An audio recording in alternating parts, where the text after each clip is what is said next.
Pasal kagenep penjelasan rukun iman.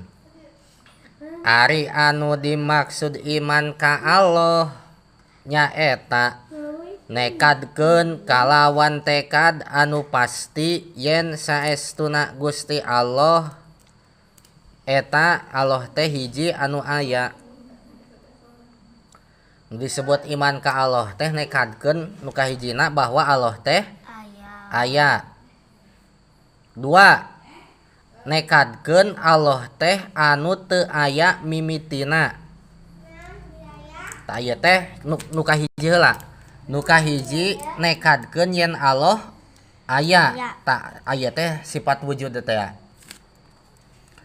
Nu kadua nekadkeun yen Allah teh teu aya mimitina. Anu teu aya tungtungna. Ieu mah sami dengan sifat kidam jeung bako. Sifat kidam teu aya mimitina, sifat bako teu aya tungtungna. Jadi kudu ditekadkeun bahwa Allah teh aya bari ayana teh teu aya mimitina jeung teu aya tungtungna. Beda jeung ayana makhluk.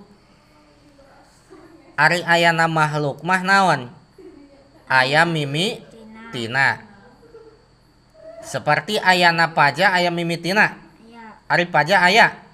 Aya ngeun aya mimitina. Tah Allah mah teu kitu, teu kos paja, teu kos makhluk we sadayana makhluk mah aya mimitina. Tuluy makhluk aya ujungna, aya tungtungna. Tah Allah mah teu kitu, teu aya tungtungna. Paja aya tungtungna? Aya.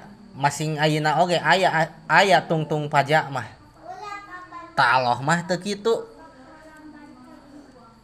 3. Kedah nekadkeun bahwa Allah anu teu sarupa jeung sakabeh makhluk. Ieu mah sifat muhalafatul lil hawadisi. Kedah ditekadkeun bahwa nu disebut iman ka Allah teh nomor katiluna Allah teh teu sarupa jeung sakabeh makhluk. Lamun urang ngartegkeun makhluk teh kieu rupana, kieu bentukna, kieu sorana, tah Allah mah teu kitu.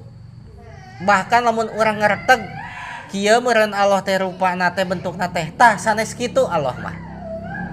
Sabab Allah mah teu sarupa jeung makhluk. Atuh kieu we. Lamun urang teu nekadkeun Allah aya, maka urang teh teu sah imanna.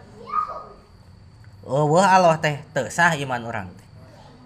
Atawa nekadkeun nama Allah teh aya, tapi Allah nu ditekadkeun aya na teh Allah anu aya mimitina.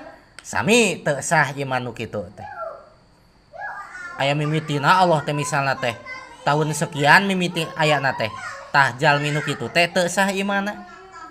Terus atawa nekadkeun Allah teh aya mimitina tapi teu nekadkeun Allah aya tungtungna. Tapi teu nekadkeun Allah teh teu aya tungtungna.